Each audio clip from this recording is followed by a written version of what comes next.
like there's some of the explicit things that I was mentioning. And what I'd like to mention as well is the fact that some of these other yellow flags, I guess you could say, one of the things that comes up quite frequently, especially with people who maybe take up long distance running, CrossFit, other types of maybe more extreme activities where there's lots and lots of training involved, is some people will tell me that they're interested in performance and they want to do a lot more training. But what it's actually doing is masking um, an underlying desire to just get leaner. Like all they're trying to do is actually just burn more calories to facilitate maybe a poorer relationship with food. And for that type of individual, it's not necessarily that we're just not going to pursue fat loss, but I'd also be questioning their actual performance goals and why they're doing what they're doing. You do see this very frequently, even in people who are just bodybuilding, where they will do 2 hours of cardio per day, like while they're bulking. And it's like, why exactly are you doing that? And sometimes they might say, oh, I just want to stay healthy. And maybe they are, like some people do that. But a lot of the time, it's actually just trying to facilitate what may be residual binge eating habits, or an inability to kind of control intake at each meal. And I would kind of view those as somewhere on that pathological spectrum. So I would just be looking out for it.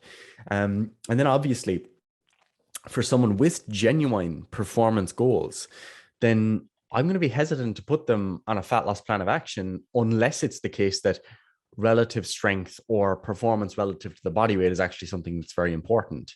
So, for example, if someone is already, relatively lean, they're in more or less the average body weight range for their sport. Let's say it's Gaelic football, and they're roughly the same size as people in their in similar positions on different teams, etc.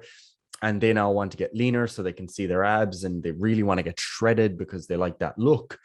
I would be questioning whether or not that's actually something that's going to support their sporting performance, because obviously, in order to achieve that fat loss, you need to be in an energy deficit. And if you're in an energy deficit, by definition, you have less energy available to allocate to performance and recovery in your sport.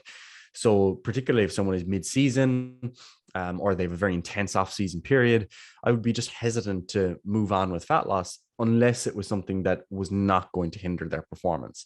That's not to say that fat loss can't be pursued. Like if someone wants to do a tidy up phase, pull back 2 or 3 kilos to get to a weight that they want to be able to maintain, no problem. But if someone is just trying to get super lean for no reason other than the aesthetic side of that, while potentially trading off some of the performance that they had or have, then I would be again hesitant to move forward with that, or I'd at least discuss it with them and make sure that we're very clear on what exactly we're aiming at and why we're aiming at it.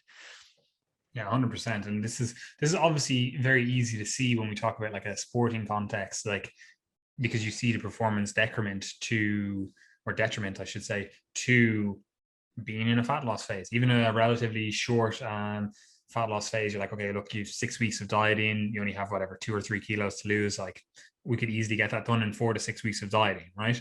We could easily get it done in 2 weeks of dieting if it was really aggressive, but you're definitely more likely to see performance, detriment or a detrimental performance impact from that, right? Excuse me. So it's very easy to see it in the sporting context. However, this is the case for everyone because, well, we go back to that initial like three things: health, body composition, performance.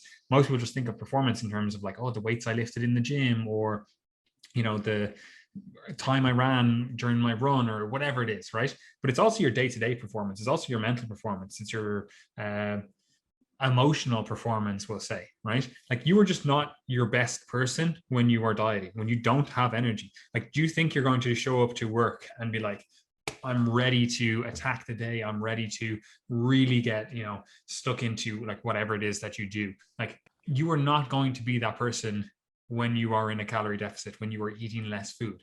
Like, it's energy at the end of the day. If you don't have that freely available energy, you are going to start pulling it from other areas, and that other area, it might not actually be the training for you. It might not be, oh, I see a decrease in my strength, or I see a decrease in my performance, or whatever. Like, you might actually be seeing increases there, but you're then seeing decreases in your quality of life outside of that. And this is something that it's very hard to see as a coach, because like, I don't know how your work performance is, I don't see it. I don't see when you're like your boss giving out to you, because you used to be able to get X amount of work done, and now you're like getting X minus 3 work done. It's like I don't see that, and you might be like, oh, I'm really stressed in work. And like, I can see these kind of subtle cues of like, okay, you're saying stress and work a bit more, you're saying whatever. And it's like, is this actually a consequence of the fact that we're in a diet and you're actually probably performing a little bit worse than usual? Like, it could be. So we have to address that. So I just want people to realize that while it's very easy to see in terms of